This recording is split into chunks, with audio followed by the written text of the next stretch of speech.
नमस्कार, मैं हूं ज्योत्सना पाटनी। ड्रग्स केस में आर्यन खान की जमानत पर अब से आधे घंटे बाद कोर्ट में सुनवाई शुरू होगी।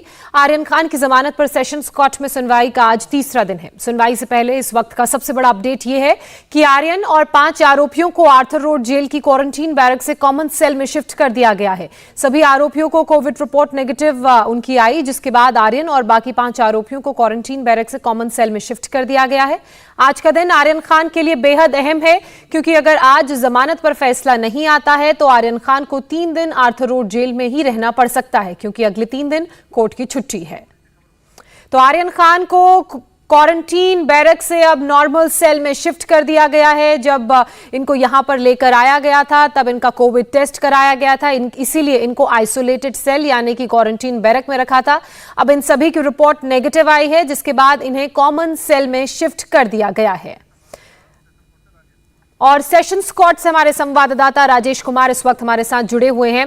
राजेश, आपके पास फिलहाल क्या अपडेट है? कितना वक्त और लगेगा इस पूरे मामले में हियरिंग शुरू होने में?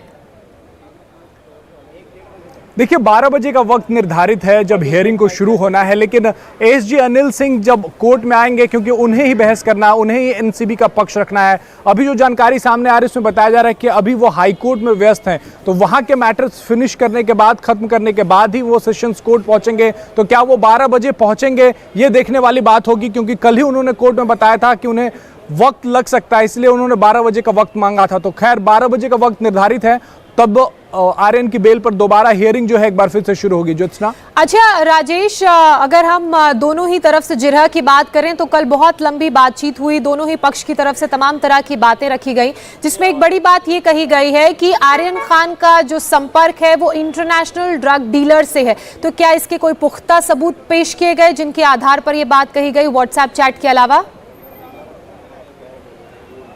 व्हाट्सएप चैट्स ही है जिसपे एनसीबी जो है वो एनसीबी के केस का दारोमदार है, और पहली बार ओपन कोर्ट में कल एनसीबी के तरफ से इन व्हाट्सएप चैट्स में क्या है वो सामने रखा गया, उसकी जानकारी सामने रखी गई और बताया गया कि इंटरनेशनल यानी कि अंतर्राष्ट्रीय ड्रग ट्रैफिकर से आर्यन खान लगातार बात कर रहे थे और हार्ड ड्रग्स के बारे में बात कर रहे थे। एनसीबी ने इस बारे में एक्सटर्नल अफेयर्स मिनिस्ट्री को भी बताया है, और उस शख्स की लोकेशन का पता किया जा रहा है कि आखिर वो कौन से देश में है और कौन है वो शख्स।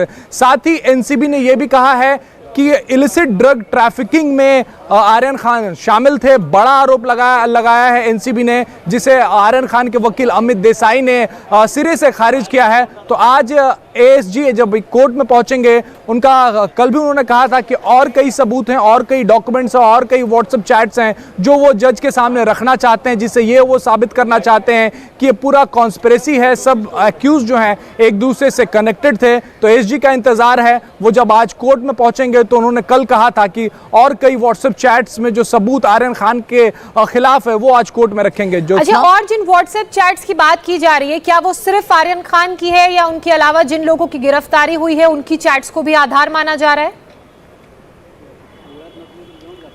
आर्यन खान के व्हाट्सएप चैट्स के बारे में जानकारी सामने आ रही है, चाहे वो इंटरनेशनल ड्रग ट्रैफिकर से हो, उसके बारे में एनसीबी ने बताया। साथ ही अचित कुमार जो आर्यन खान के निशानदेही पर उनके बयान लेने के बाद गिरफ्तारी, उससे भी व्हाट्सएप चैट है, उसके बारे में भी एनसीबी ने बताया है कि उसमें भी बल्क क्वांटिटी यानी कि बड़े क्वांटिटी ड्रग्स के लेन देन के बारे में चर्चा हो रही है।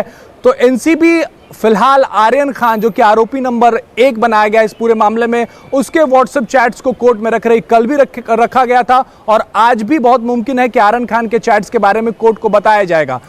अच्छा राजेश, आप इस पूरे केस को शुरू से फॉलो कर रहे हैं, इससे पहले इस तरह के जो मामले पिछले सामने आए हैं उनकी भी आपको अपडेट है, तो ऐसे में आपको क्या लगता है कि आज जब कोर्ट में सुनवाई शुरू होगी तो किसका पलड़ा भारी रहेगा? क्या आर्यन खान के वकील उन्हें बेल दिलाने में कामयाब रहेंगे, या एनसीबी जो सबूत पेश करने की बात कह रही है वो आर्यन की बेल पर भारी पड़ेंगे?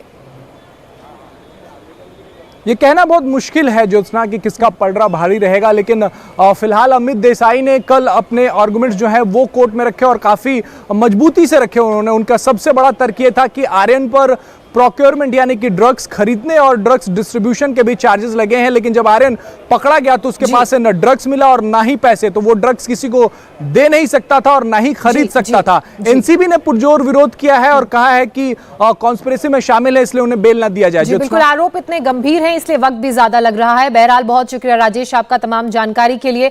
जैसे ही सुनवाई शुरू होती हम एक बार फिर से आपका रुख करेंगे। आप ताजा अपडेट्स पर नजर बनाए रखिएगा। इंडिया टीवी हर वक्त हर जगह डाउनलोड करने के लिए सर्च करें India TV news Google play store या ऐप स्टोर पर।